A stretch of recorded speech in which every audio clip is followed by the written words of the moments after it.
Entonces vale la pena convivir. ¿Listo? Ejemplo clásico, la leche deslactosada, ¿no? Entonces, ¿cómo lo hacen las empresas que nos venden la leche? La que ustedes quieren. La leche deslactosada pues viene de la leche entera. La leche entera pues tiene un contenido de lactosa, que si bien es cierto que no es la inmensa mayoría de los azúcares de la leche, pues representa un buen porcentaje. Entonces, ¿qué es lo que se hace? Se trata con una enzima que elimina la lactosa, y esa enzima es la beta-galactosa, o la beta-lactosa. Es esta que está, conocida industrialmente como lactasa. Esa es una enzima que se puede encontrar comercialmente, ¿no? Entonces, imagínense cómo se va a utilizar la enzima. ¿Será que tenemos un tanque con 10 mililitros de leche? Échele lactosa, mezcle, espere que se dé la reacción. ¡Tarán! No.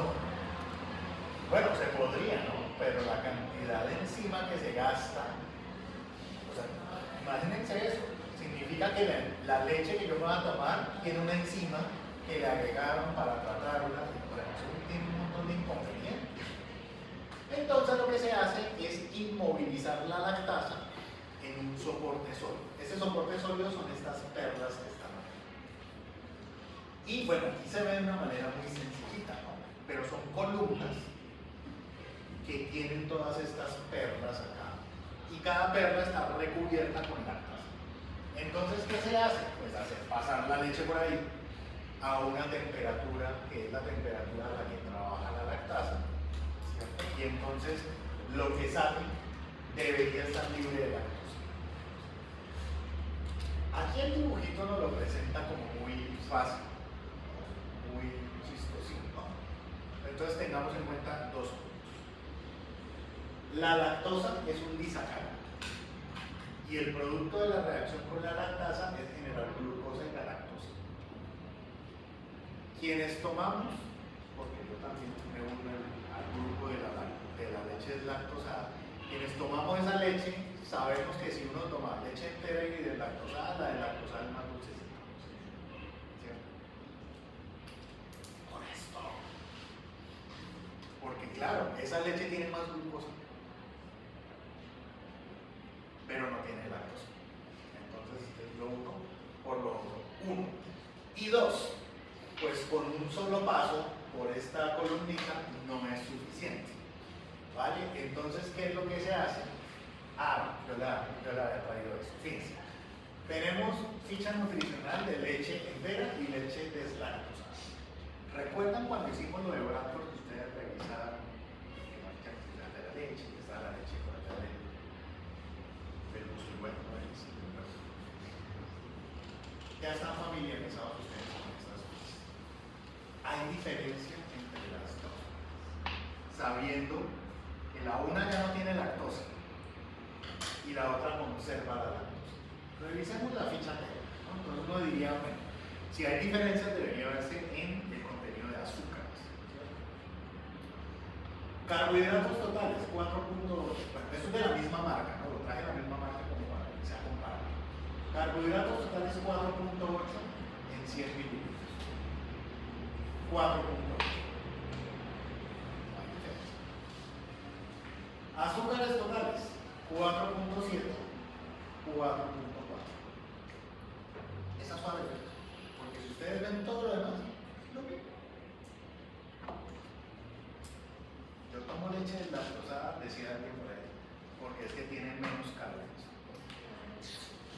Pues permíteme decirme 59, 46. Sí, obviamente hay una reducción, pero esa reducción es realmente así de uy. No, ¿por qué? Pues porque ya no tiene lactosa, pero ahora tiene glucosa, más de la que tenía antes, ¿no? Entonces, en términos nutricionales, pues realmente no es que haga la diferencia. El único plus es que no tiene lactosa, porque las personas intolerantes a la lactosa pues empiezan a tener problemas digestivos y eso es todo lo que pasa. Ahora, para pasar de acá a acá, ¿qué se necesita? El tratamiento con la lactasa, obviamente, pero a través de un proceso estandarizado a nivel industrial. Entonces, tenemos aquí un recipiente que contiene la leche entera. Y esa leche es transportada a una columna que tiene las perlas con la lactasa. ¿Qué es lo que...? O sea, en teoría ya no debería tener lactosa, pero no es así. Esto requiere varios pasos y varios pasos y varios pasos. Ustedes ven que aquí hay una bomba de estática. Entonces, de aquí pasa por acá, por acá, por acá, por acá y recircula, recircula, recircula, recircula. La cantidad de veces que recircula depende pues, de la empresa. Obviamente ellos no difunden ese tipo de información, ¿verdad? Pero probablemente sean unas 10 pasadas o algo así. Eso, considerando el volumen de leche que tienen que procesar, pues es tiempo. Y son instalaciones. Si no lo hicieran así, si no lo hicieran mediante un método de movilización encima, pues no se creo que no les daba. La leche deslactosada sería muy cara, demasiado costosa. Entonces hay varias maneras de hacerlo, pero pues lo único es que hay recirculación todo el tiempo. Entonces esa es una de las características de las enzimas movilizadas, que se pueden reutilizar. Esto lo trae únicamente como dato curioso, ¿no? Esto es un artículo, uno de varios, en donde se realizaron modificaciones genéticas de animales, de células de animales que producen leche, cabras, vacas, para que ellos produzcan leche de lactosa.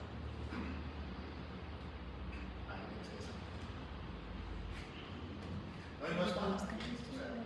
Entonces está en una etapa muy temprana, tiene implicaciones éticas fuertes, porque pues una vaquita, imagínense eso, una vaquita que tenga una, supongamos como CRISPR, la modificaron y entonces ahora produce leche, pero también produce lactasa, y entonces la leche ya sale deslactosada. Pues para uno como consumidor de leche de pronto bien, pero fisiológicamente para el animal pues ellos producen leche para alimentar. Entonces eso tiene un conflicto ético ahí. Solamente les quise traer eso porque es algo que ya se está haciendo y desde hace rato, ¿no? Esto desde hace 5 años. Bueno, y es complejo para variar. Bien. Entonces, enzimas inmovilizadas, muy ventajosas, muy chéveres, muy bacanas, tienen muchas ventajas, también algunas desventajas, pero esto es inherente ya a la industria. ¿En dónde se inmovilizan las enzimas para que puedan ser utilizadas de esa manera? Entonces, les hablé de unas perlas. ¿De qué están hechas esas perlas?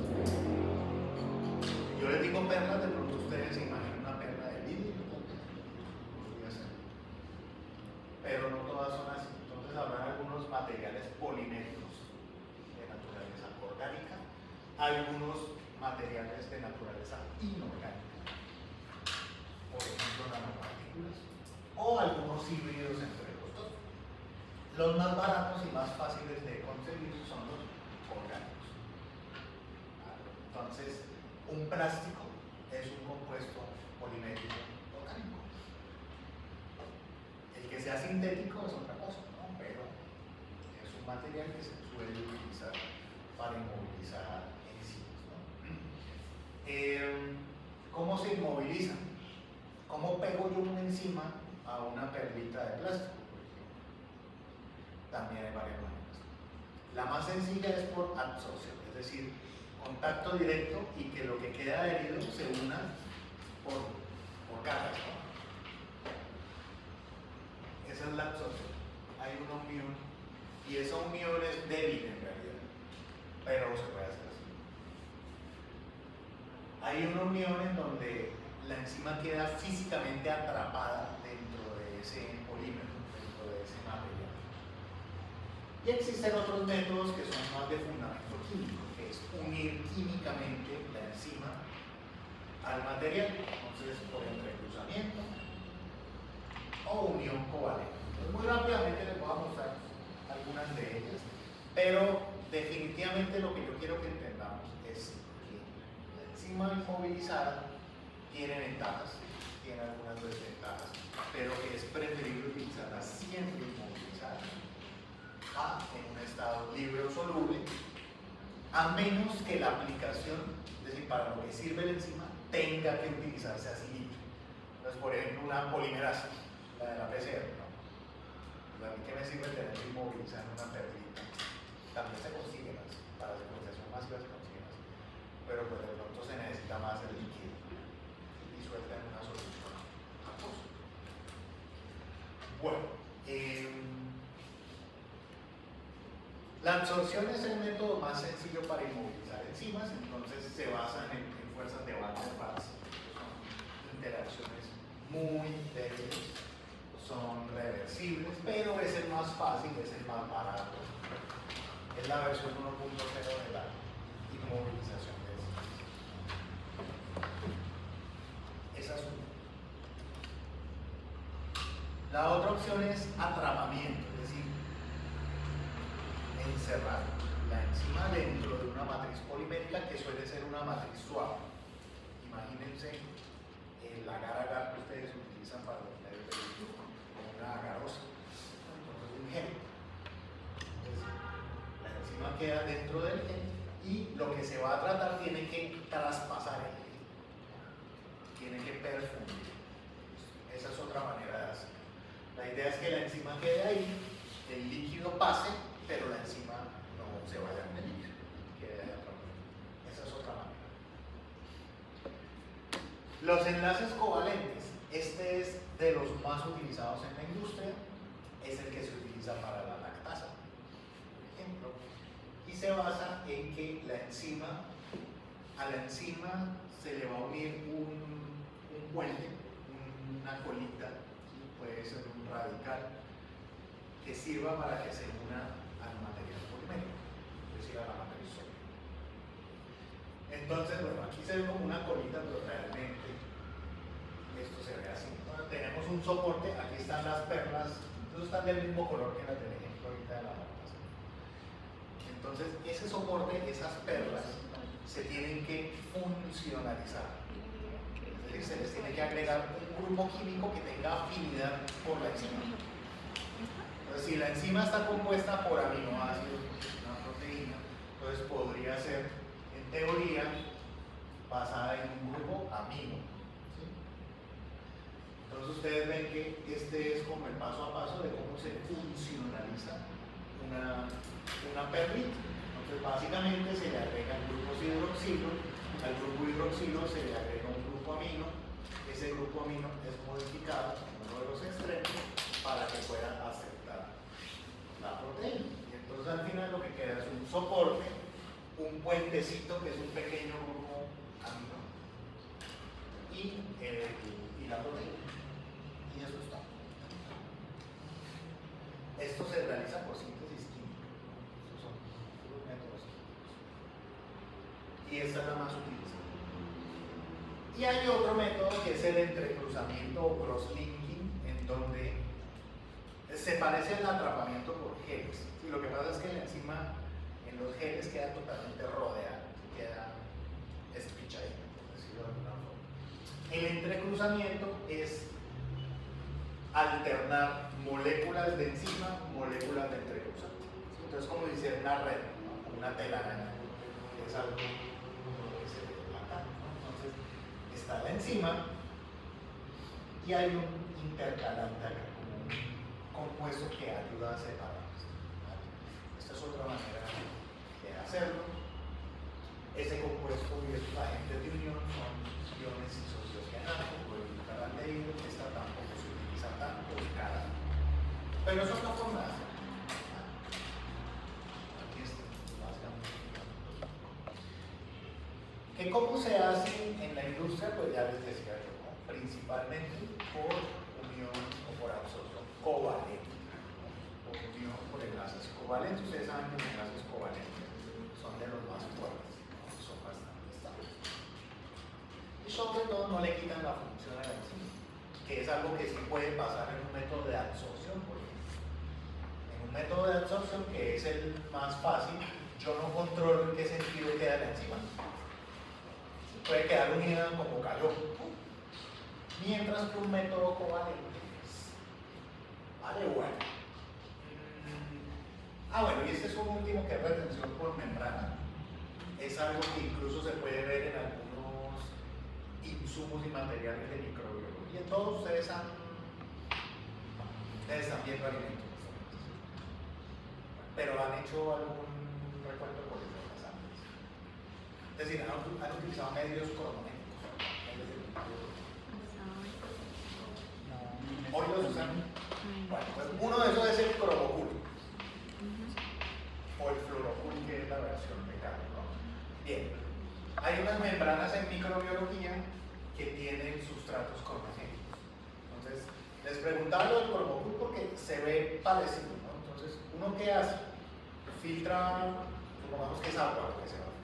Entonces, se pasa por una membranita y esa membranita se pone en el medio del cultivo, que es cronogénico. Y entonces las colonias que crecen adquieren un color. Pero existen membranas que ya tienen todo incluido. Tienen el cronogénico y tienen una pequeña porción de un medio del cultivo. Entonces, ¿qué es lo que pasa? Un agar cromogénico funciona porque si la bacteria es capaz de transformar el sustrato que está ahí, produce un color. Es decir, la bacteria tiene la enzima. Pero si en vez de eso la membranita ya tiene enzimas inmovilizadas y yo simplemente hago pasar un microorganismo, incluso sin que crezca el microorganismo, sin que genere colonia, sale el color pues mucho más rápido. Es decir, no se requiere de un día para otro. Hay membranitas de agar que lo hacen así. Hay membranitas de agar que uno pasa una muestra, espera media hora y tiene el color. Y eso se hace por retención por membrana. Quiere decir que estos discos tienen ya una enzima incluida. Bueno.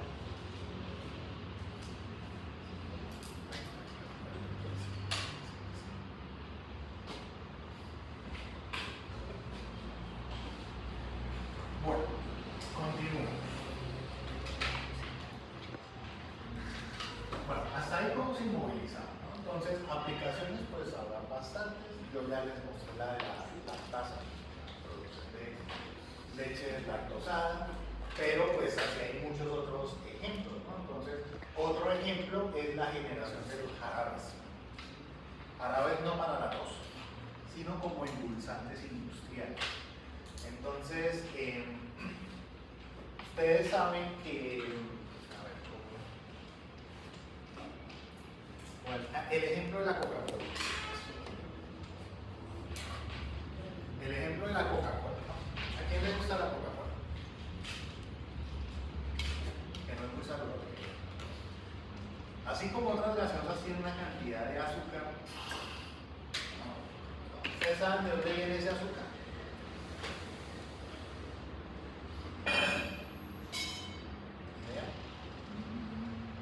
La Coca-Cola es básicamente una mezcla negra, jarabe negro,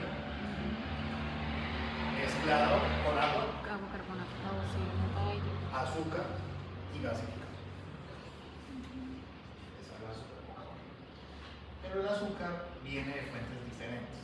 Entonces, si ustedes de pronto en algún momento van a Estados Unidos, la Coca-Cola ya sabe, digo, a mí me sabe bueno, ¿sí?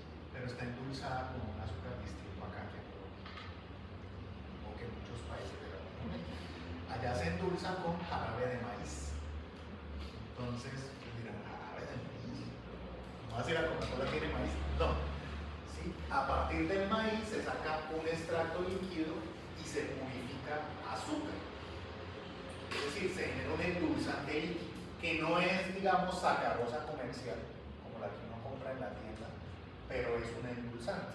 Entonces, ese es un jarabe de maíz. Hay jarabe de maíz, hay jarabe de remolacha, hay jarabe de un montón de plantas.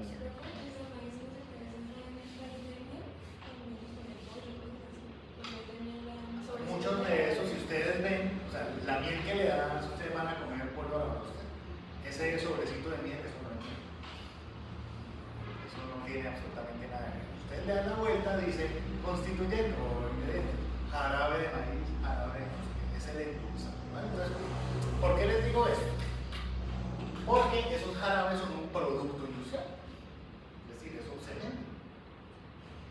Sin embargo, los jarabes de maíz tienen una mezcla de azúcares. Entonces pasa más o menos lo mismo de lo de la leche deslactosada. Tal vez se necesiten jarabes que tengan cierto tipo de azúcar y no otros.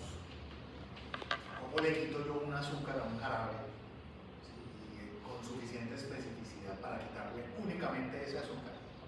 Pues le agrego una enzima que se encargue de ese azúcar, ¿no?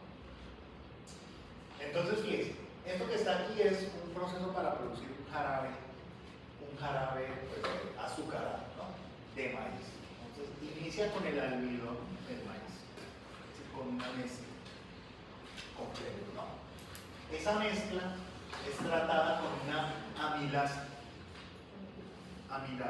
para generar dextrina.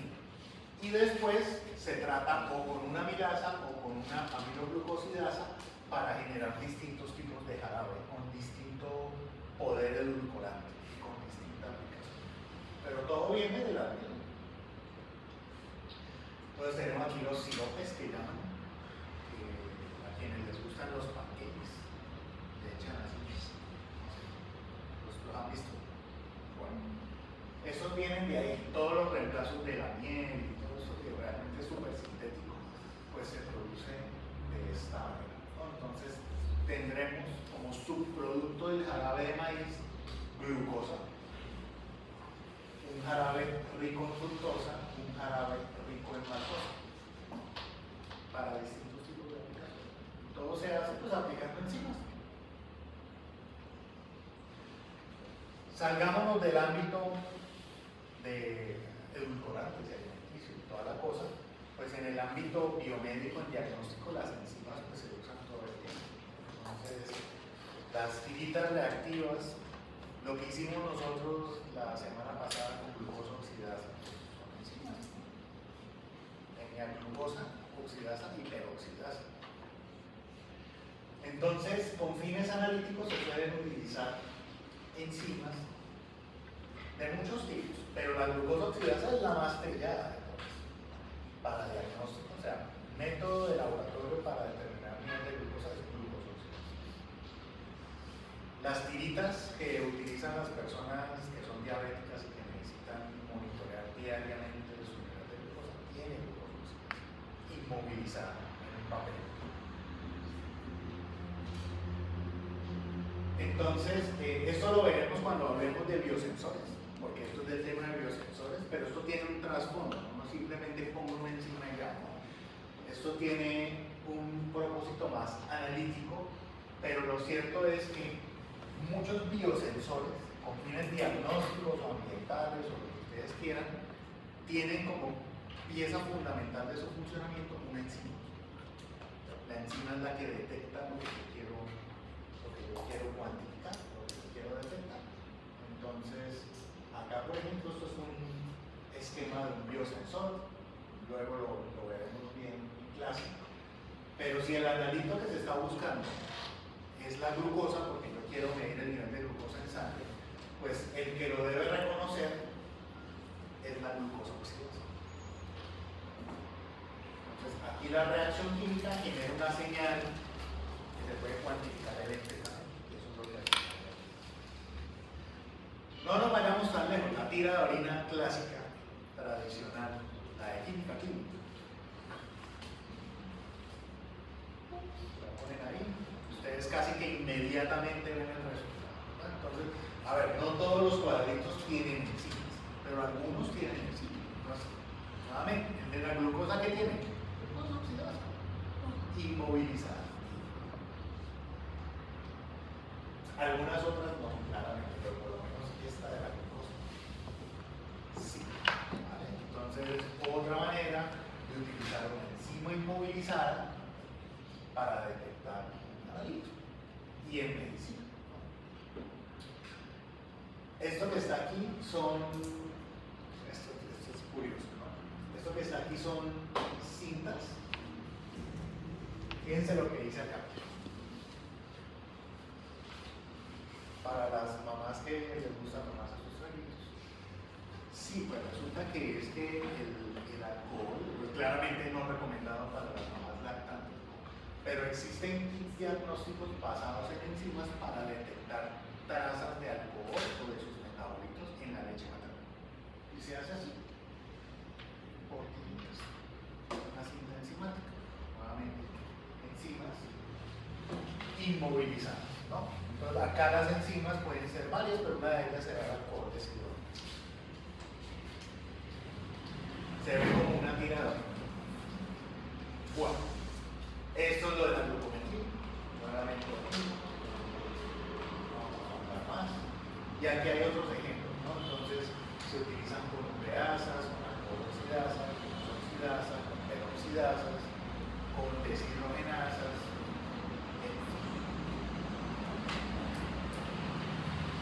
En los alimentos, pues aquí se hay un rango de aplicación tremendo, ya hablamos un poco de los jarabes y de la lactasa. Pero bueno, por lo menos para lácteos se utilizan un montón de enzimas, ¿no? Para producir, fermentar bebidas alcohólicas también.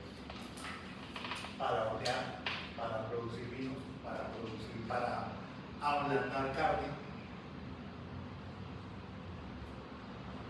Para todo eso se utilizan enzimas. Son enzimas que se producen por lo general y se liofilizan, se consiguen en sobrecitos. Hay unos ahorita se me da el nombre de ese condimento, pero es el de ablandar carne. ¿No? Es proteasa, más o menos. Bueno, y bueno, el biomedicina. Bueno, este es uno de los productos, de los primeros productos biotecnológicos basados en enzimas con fines digestivos, la tacadiastasa. Seguro nunca la habían escuchado. La tacadiastasa tiene este nombre por el apellido de uno de los desarrolladores. Y es un cóctel enzimático, es una hidrolasa digestiva, ¿no? Entonces es como un... Hoy en día hay suplementos que son similares a eso. Entonces de pronto a las personas, tal vez no ustedes, pero algunos conocidos, familiares, les hayan enviado, les hayan prescrito algunos medicamentos que están basados en enzimas. Entonces por lo menos los que tienen trimebutina, los que vienen suplementados con simeticona, que es el que tiene la alcacelsa. Eso tiene principio activo enzimático. Entonces la tacadiastasa es una hidrolasa liofilizada que se utiliza para tomarse con los alimentos para que no den digestión. Bueno, y así como ese, pues fíjense el amplio ramillete de enzimas que tienen el mismo propósito, ¿no? Entonces, pancreatina, pepsina, guanina, celulasa, colagenasa, lisozima, de todo, ¿no? Entonces, para todo esto hay mercado, ¿no? Claro, algunos de estos productos se siguen produciendo principalmente a partir de animales, de células animales, de los órganos de los animales, pero algunos otros no. Entonces, por lo menos la amilasa y la glucoamilasa y todas las enzimas derivadas pues, vienen principalmente de hongos. Peptidasas de Serratia también son bastante producidas. Obviamente no es Serratia marcescens, sino que ustedes ven en el paquete, pero son microorganismos, tenemos extranasas, estreptokinasas, colagenasas, de todo.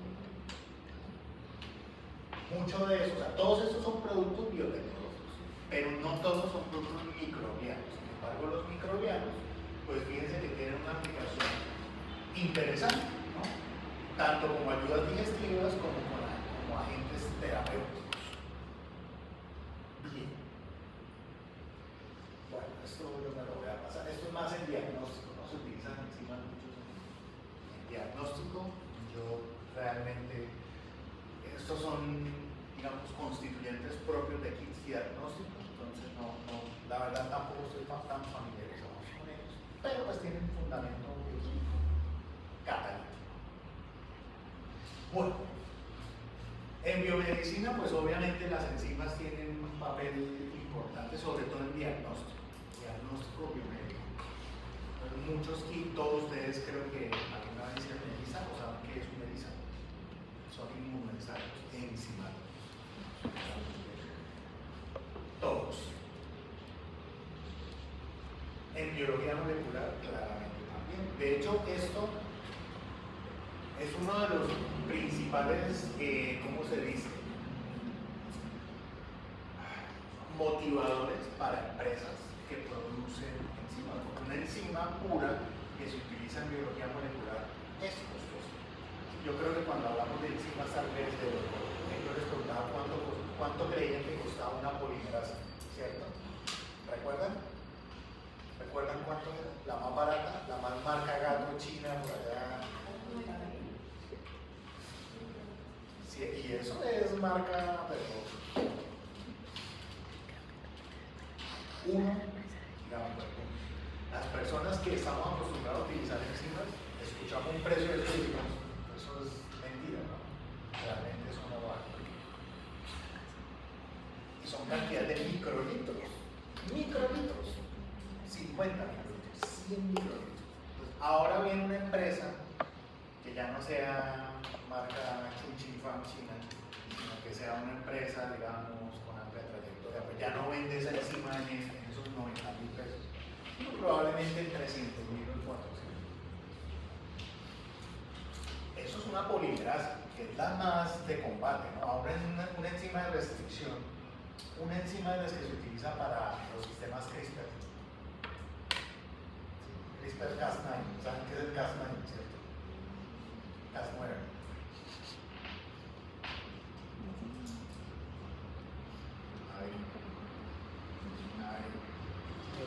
Pero el sistema CRISPR depende de eso. Obviamente, depende de muchas enzimas. Son muy caras, pues muchas, carísimas. Por eso no cualquiera lo hace, ¿no? Total, volviendo al cuento, se producen industrialmente muchas enzimas para aplicaciones moleculares que dan un margen de ganancia, yo diría, amplio. Esto que está aquí son enzimas utilizadas en la industria textil. Entonces, hace un rato mencioné un poco lo de eso. Entonces, si uno se pone a mirar, son las mismas enzimas siempre. O sea, enzimas que hacen lo mismo. Son proteasas, son hidrolasas, son pectinasas, son amidasas. Todos esos nombres se van repitiendo.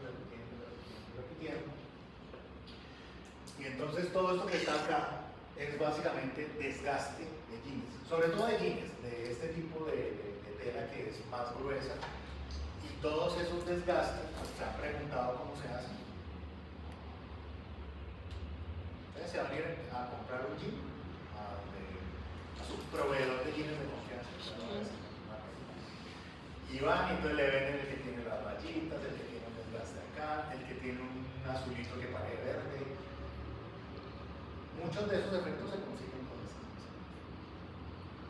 O sea que tienen un producto, consecuencia de la biotecnología ahí sobre sus cuerpos. Evidentemente son enzimas que tienen un grado de pureza muy bajo. No va a ser la misma enzima de biología molecular. Claro que no. Pero aún así pues se utilizan bastante. Este es uno de los ejemplos que a mí me parece más curioso, la casa, ¿no?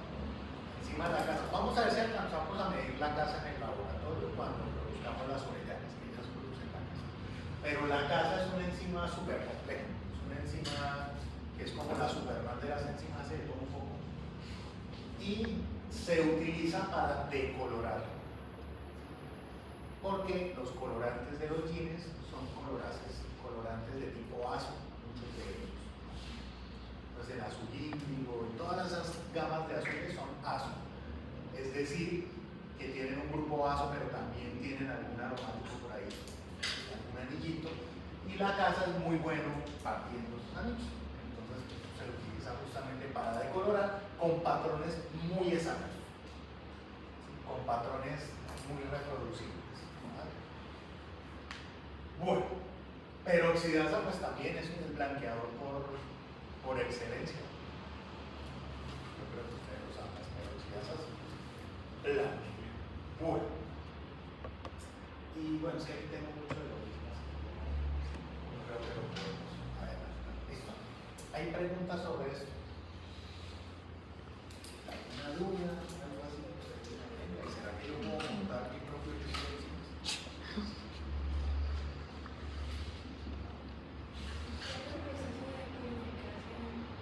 El proceso de purificación de enzimas es una excelente pregunta. ¿Sí? Aquí no hablamos de downstream, de la purificación. Es un proceso costoso, técnicamente complejo. ¿Qué se hace? Lo que vamos a producir nosotros es una glucosilasa, supongamos por fermentación sumergida. Al finalizar el proceso, que vamos a tener un caldo, del cual vamos a retirar toda la biomasa, un pedacito del downstream, y tiene enzima que se secretó al medio extracelular, pero además tiene otras proteínas, probablemente tenga detritos celulares, tenga otro montón de productos. Si yo quiero purificar la enzima, tengo varias opciones. La primera, digamos la de confianza, es pasarlo por una resina. Pasar todo ese medio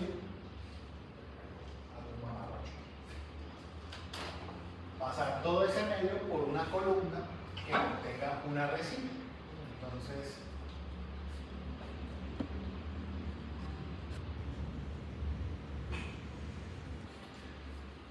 lo que se hace es pasarlo por una resina y pues en algún momento, yo me imagino ustedes habrán escuchado de técnicas de separación de compuestos. Y una de esas son las técnicas cromatográficas. Entonces, estas columnas son columnas cromatográficas.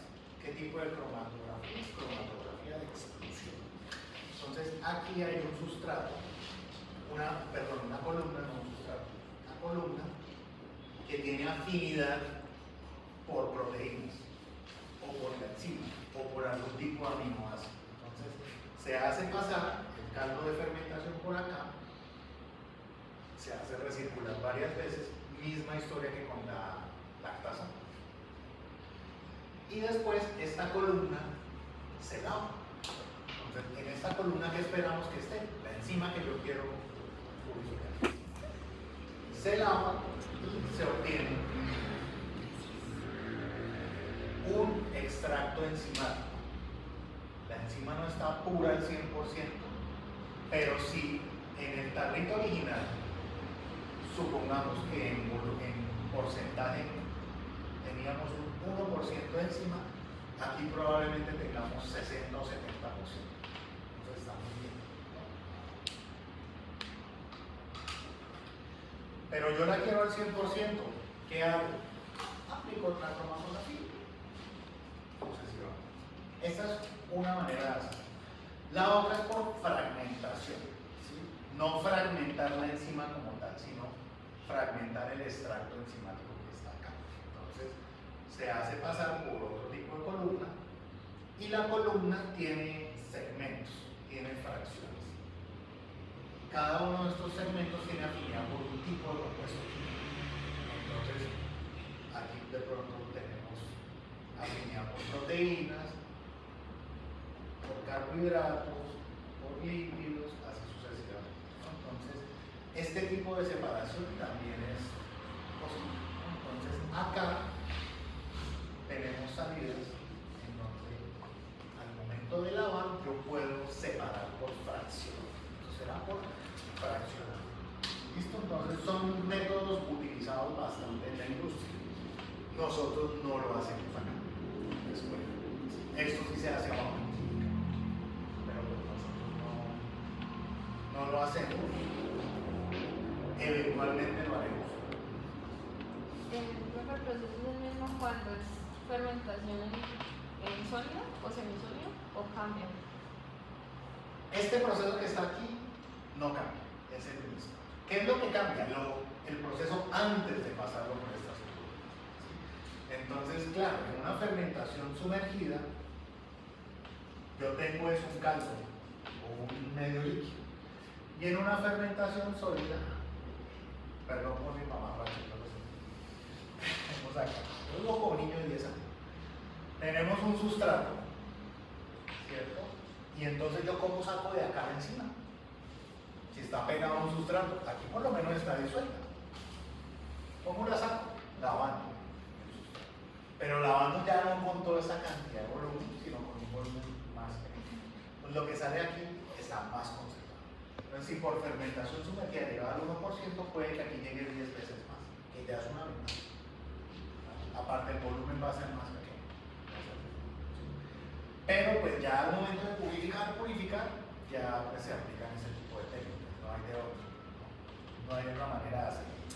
Hay otras formas, no todo es cromatografía. Hay maneras, por ejemplo, de precipitar químicamente las proteínas. Entonces se puede hacer. Pero ¿cuál es el problema? Yo me quedo con todas las proteínas, con todas las enzimas, no solamente la que tengo. Entonces es un extracto enzimático concentrado, pero pues no es solamente enzima. A veces es suficiente, a veces yo no necesito que esté súper puro, pero a veces, sobre todo para vender, para comercializar, evidentemente se requiere esto. Otra pregunta. Estefanía.